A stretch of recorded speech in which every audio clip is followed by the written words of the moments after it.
How's it going, guys? It is Zyoku here. Today we're going to be looking at Void Expedition. So Void Expedition is a mode where you go through 8 different battles, as you can see down here at the bottom, concurrently, and your health stays the same from battle to battle. So in Void Expedition, it is one of the modes where having a good, consistent healer is important.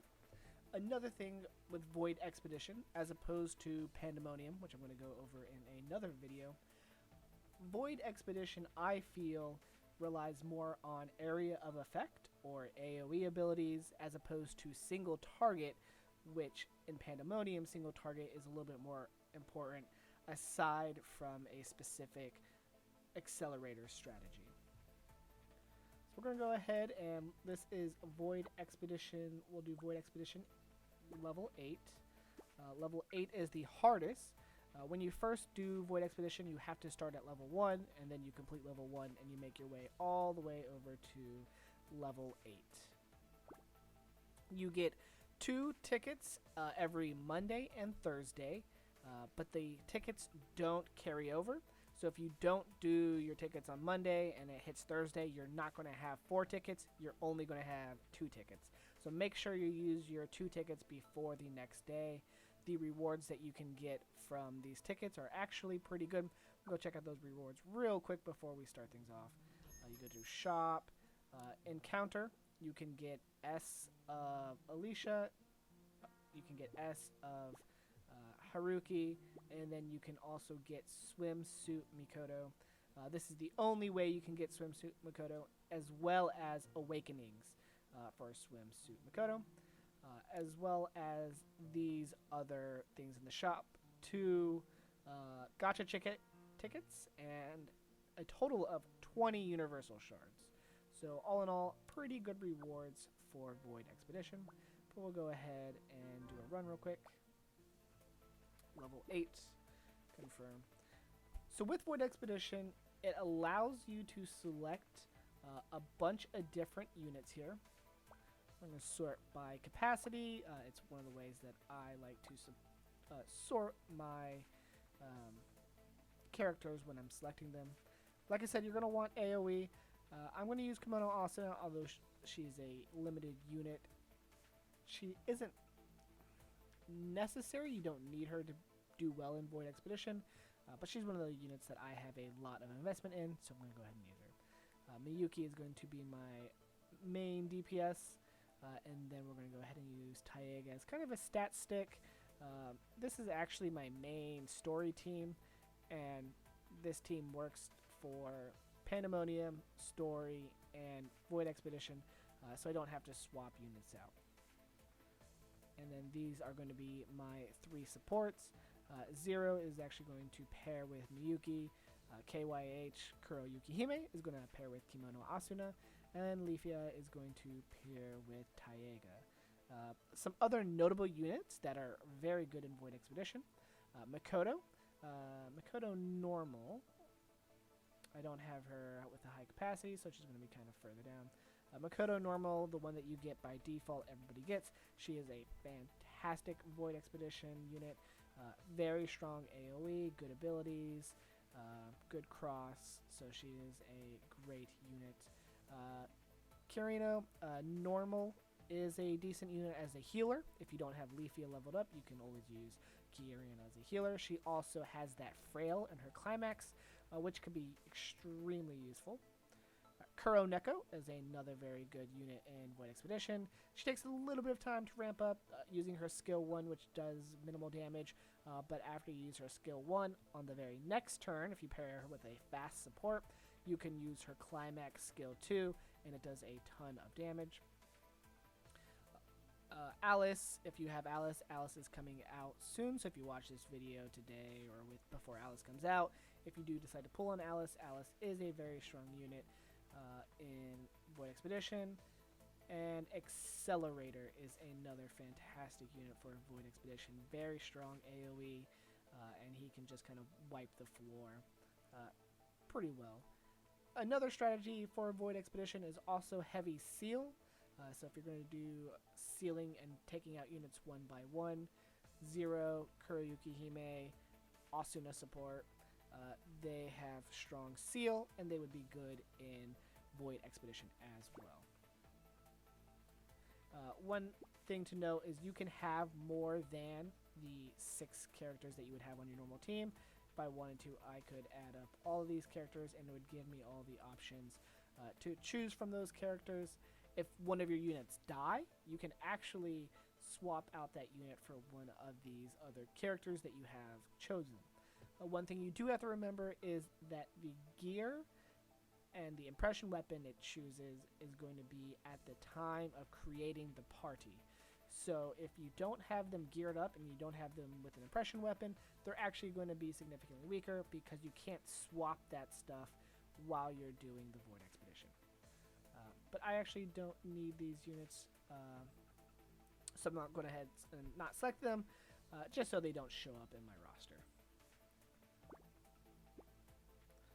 And so here you're going to start off at the first level, get ready. When you hit get ready, it's going to give you the option to set up your team.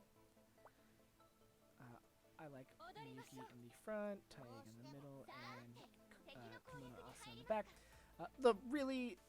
The only reason why this particularly matters right now is Taiga has a debuff where she takes more damage, but she deals more damage. And generally, more units target front than middle. You do get to see the units the enemy is going to bring.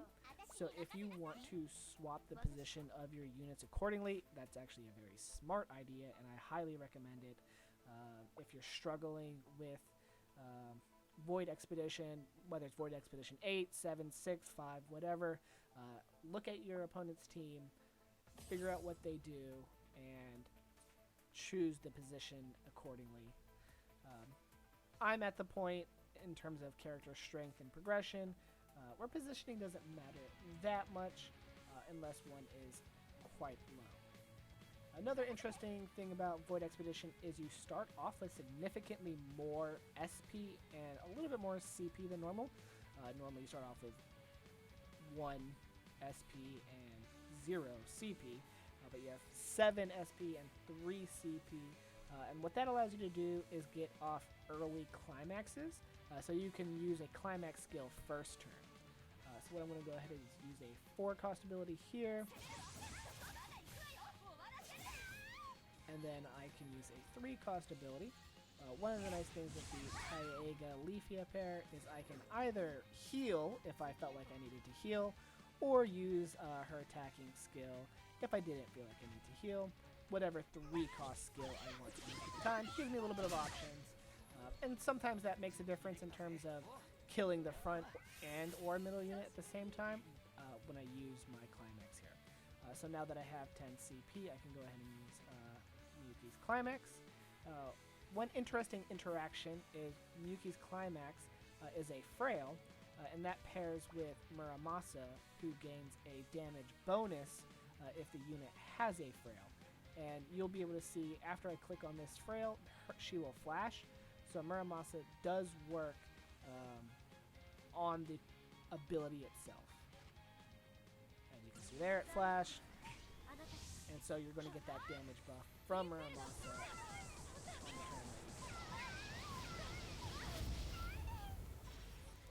And so here this is actually a pretty good situation. I'm not full health, so I can actually skip here, let him do a little bit more damage to me, heal with Leafia here, and now I can use whatever skill I want to finish this off, and I'm full health for the next fight. So if you leave with only one enemy, and you need to heal, go ahead and just heal up. You have unlimited rounds in Void Expedition, but one thing to note is that the enemies hit really hard, so if you give them time to climax, they could wipe your entire team. Another interesting aspect of Void Expedition is you get to select a buff after every round. So select the buff that kind of fits your team comp. Skill 1 damage rate of middle ally by 10%. I actually don't use skill 1 on any of my units, so both of these skill 1s are practically useless. support skill damage rate of front ally increased by 20%. Sometimes I do use frails, so this could be useful. A downside is the support skill damage does not affect heals. So getting this won't affect Leafia if I put her in the front. But sometimes I do use Kuroyuki Hime's stun. So we'll go ahead and actually we'll swap her to the front, and that way she's going to get this buff here, and we'll go ahead and use it just to show a different strategy as opposed to just doing AoE. This is a seal strategy that I like to do heavy damage to one unit and leave only a couple of units alive.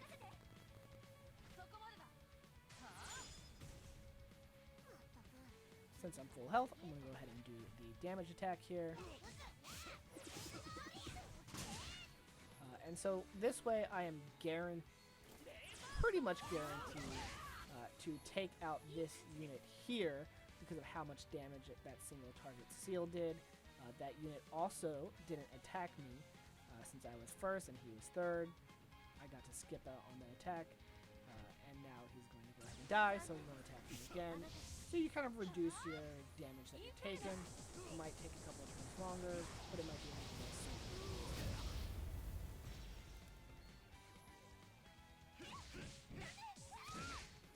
And so, as you can see, this front unit got targeted a little bit more heavily.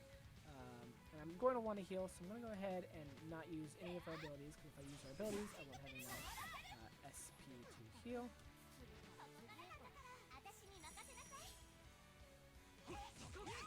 Both Rentaro and Shizu are front focused. They don't do a ton of damage towards the front, but they are more front focused. So I have a couple of options here. I can either finish the match, leaving her about half health, or I can seal.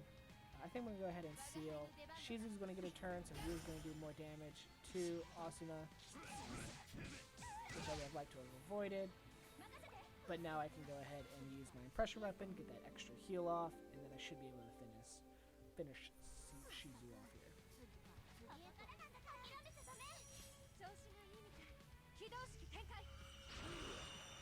Actually, if I didn't get that crit, I probably wouldn't have finished him off, but I would have just healed one more turn.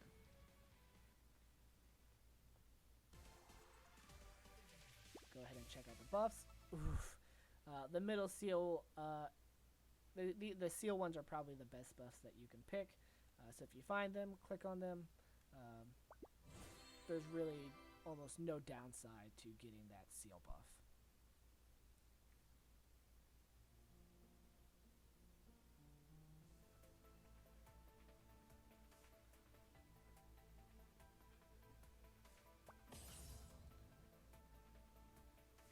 And if you're, like I said, if you're struggling, I know I kind of skipped through it a little bit quickly in the first two. This is the third match. You can see what the enemy is going to bring. So I could have seen the Shizu and the Rentaro there and known that they were going to deal more front heavy damage. If Miyuki or Taiga was better at taking that front hit, I could have swapped them there. All of my units are pretty frail, so none of them are good at taking that first front hit. So it didn't really matter who I selected there. So we're just going to go ahead and kind of skip that. All of these units are, for the most part, AoE without a huge focus. Kirito does a little bit more damage front, but all the rest are fairly AoE heavy. I'm going to go ahead and heal here just because I want to make sure my Kimono Asuna is topped off.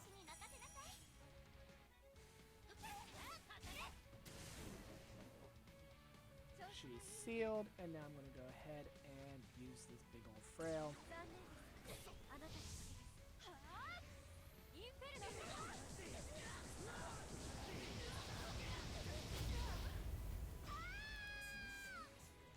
And I couldn't have asked for almost a better round here. Let me skip this. Heal, get rid of that bleed. This health is great. They're not topped off, but I don't really care about that. I'm just going to go ahead and finish off this round here.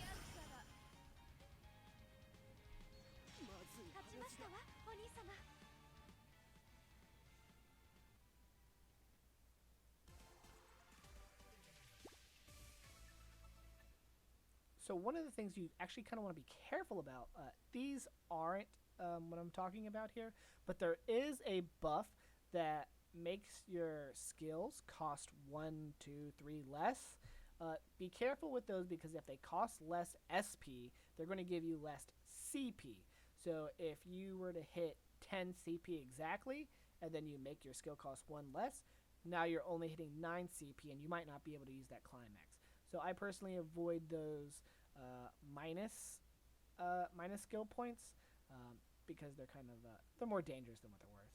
But I'm okay with the gain an extra climax point, so I'm going to go ahead and choose that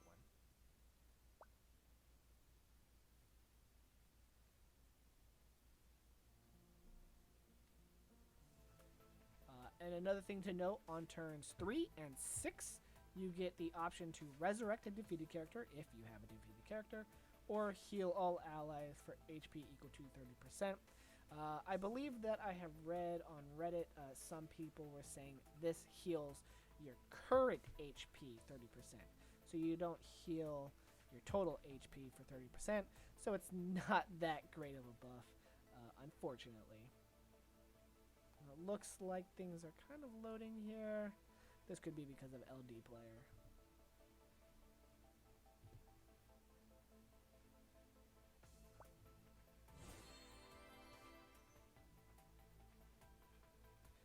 So here you can see, we'll go back there. You can see the units here. Kokuo, I believe is how you say it, Tomoka, and Quinther. I know that she is a rear hitting unit, so if my Taiga was in the rear, I'd probably want to swap her. But she's in the middle, so I don't have to worry about it.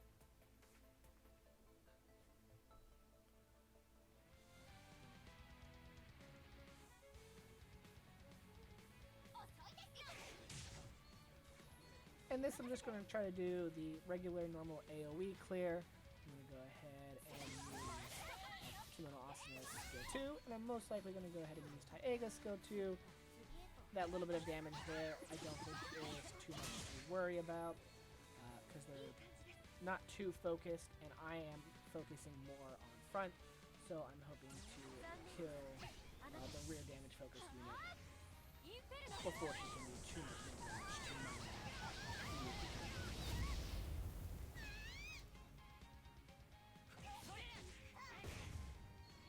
So this was a pretty good outcome for us. If I wanted, I can use my skill 4 here to single him out and get him out of here so he won't do any damage.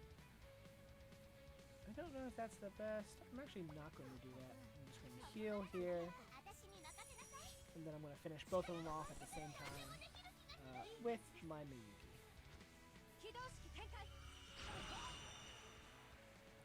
That way I end up with practically full health going into the next round.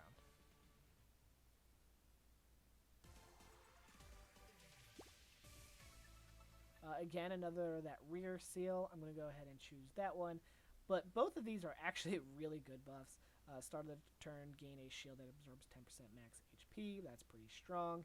And then climax skill, basically saying your climax does more damage. Just move whoever your climax unit is into that position, which would be the middle. But I'm going to go ahead and take the seal just to get a nice easy time going.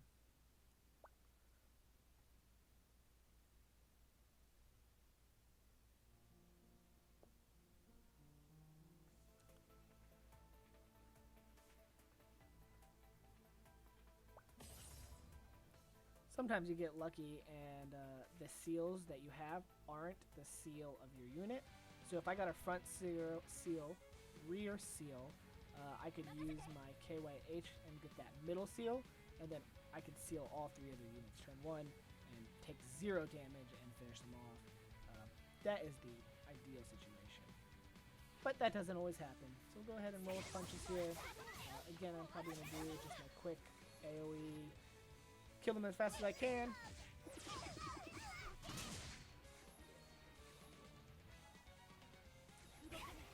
This is actually pretty interesting because normally, if you have Miyuki 0 and the opponent has Miyuki 0, you go first.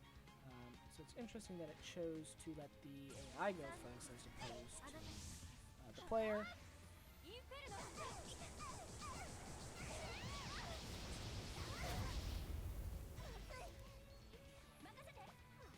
And we do want to heal because that Miyuki 0 cross did a ton of damage. So we want to heal that up here, and then we'll go ahead and finish it off.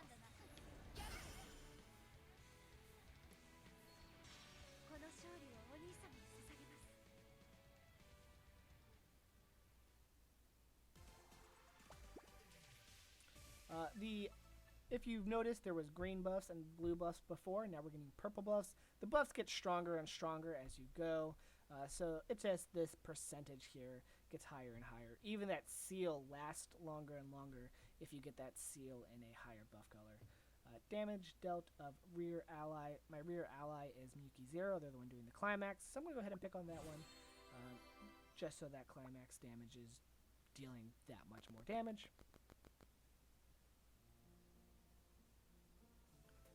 And we're moving along quickly here. If you notice these boxes here at the 3, 6, and 8 point, these boxes have extra currency, the currency that you use to purchase the items from the store.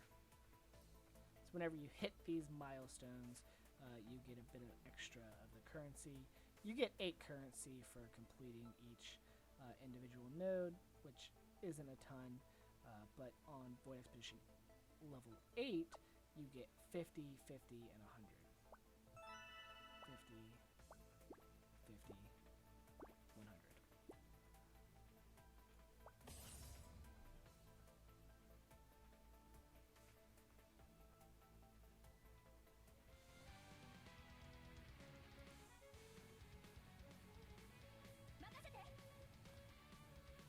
So here my units are fairly healthy, so I think I'm just going to go ahead and AoE.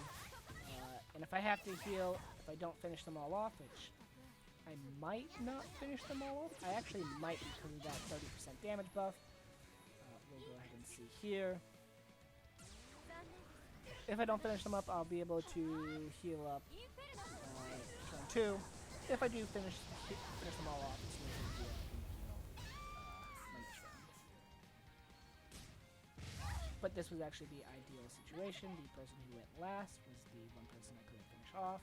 So I can go ahead and heal pretty much all of this damage and then finish him off here.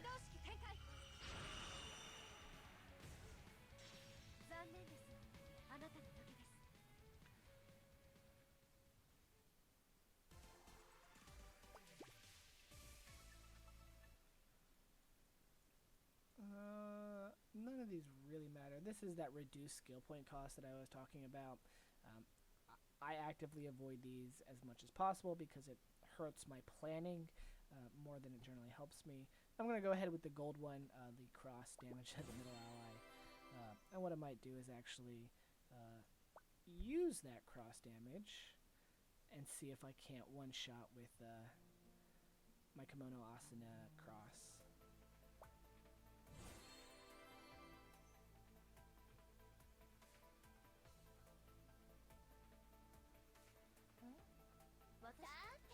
These buffs do stack, so if you get the cross damage rate of middle ally increase, and you also have damage dealt of middle ally increase, you would have the 20% increase plus the 50% increase of the cross, so you get that multiplicative bonuses going off. You can do some pretty insane damage there.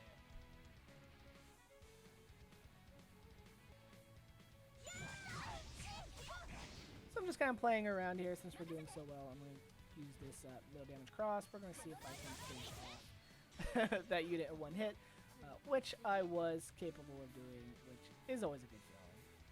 I have pretty good health, so I'm going to go ahead and just do damage.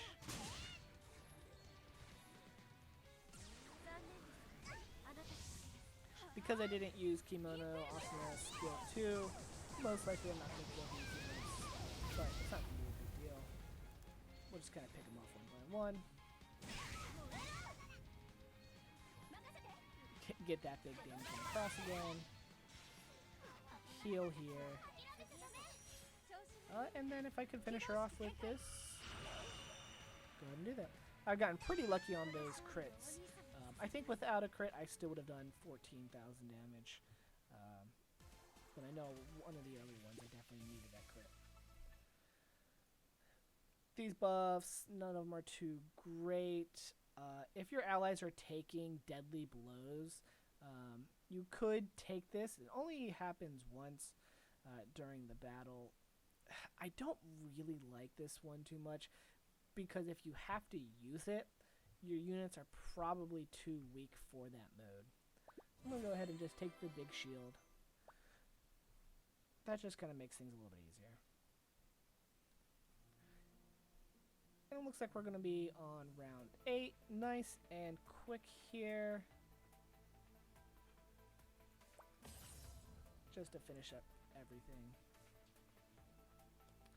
Oh, actually what I could have done was put Miyuki 0 in the middle and use their cross with that 50% bonus damage. As you can see, she didn't do any damage with her skill because I have that giant shield that absorbs all that damage. I'm just going to go ahead and do the AoE strategy because it's more effective in killing all of them at one time.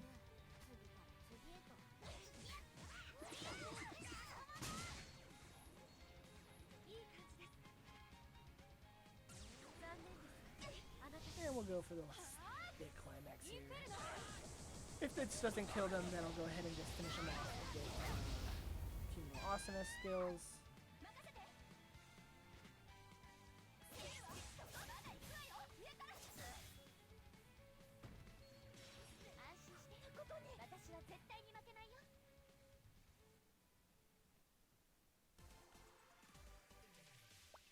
And then one cool thing about when you're finished with the Void Expedition and you want to go ahead and do another one, you actually don't have to click on these little boxes.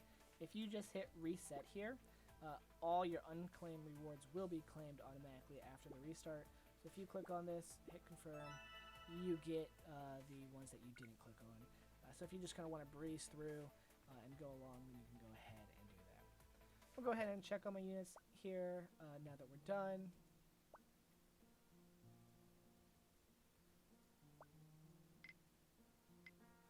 So this is the stats of my units. They are pretty high if you're a beginner. These stats would take a couple of months, if well, close to a half of a year, to get these stats, to breeze through Void Expedition 8 as well as I was in these units. They all have pretty much straight offense abilities, and they still have high defenses because of their impression weapons. Their impression weapons are all pretty high here. But that's kind of the basics of Void Expedition. If there is some interest, I might try to do a Void Expedition team with weaker units, or maybe even without my impression units on, my impression weapons on, to give you kind of a feel of how somebody can do Void Expedition 8 without such high capacity and high stats.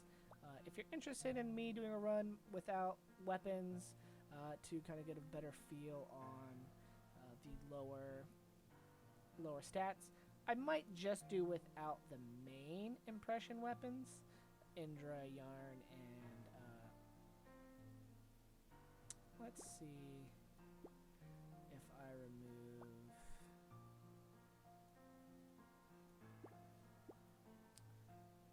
all of these, what my stats look like.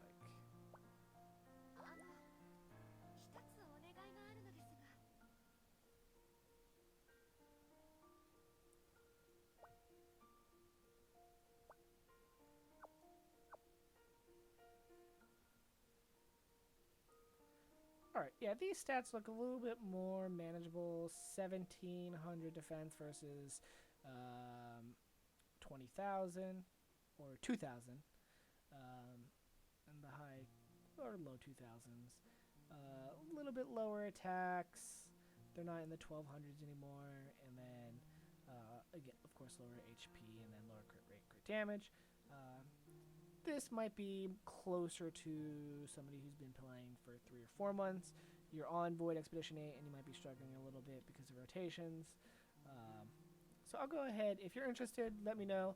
And I'll run a Void Expedition run with no impression weapons, just to kind of see how important those buffs can be. Thank you guys for watching. This video was much shorter than my Decrepit Dream AoE video, the live stream that I did. Hopefully, I'm going to do a Pandemonium video next, Pandemonium 5.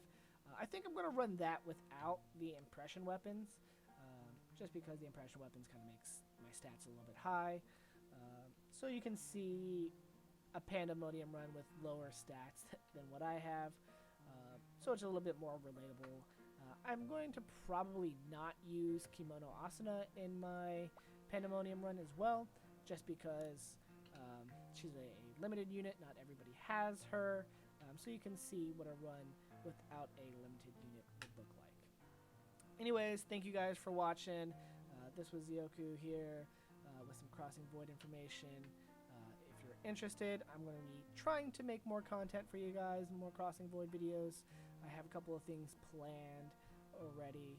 If you like this content, go ahead and, I guess, do what the YouTube stuff is. Like, leave a comment. If you're interested in seeing something in specific, let me know. If you have suggestions for how I can improve, let me know that as well. Again, thank you guys. Have a good night. Peace.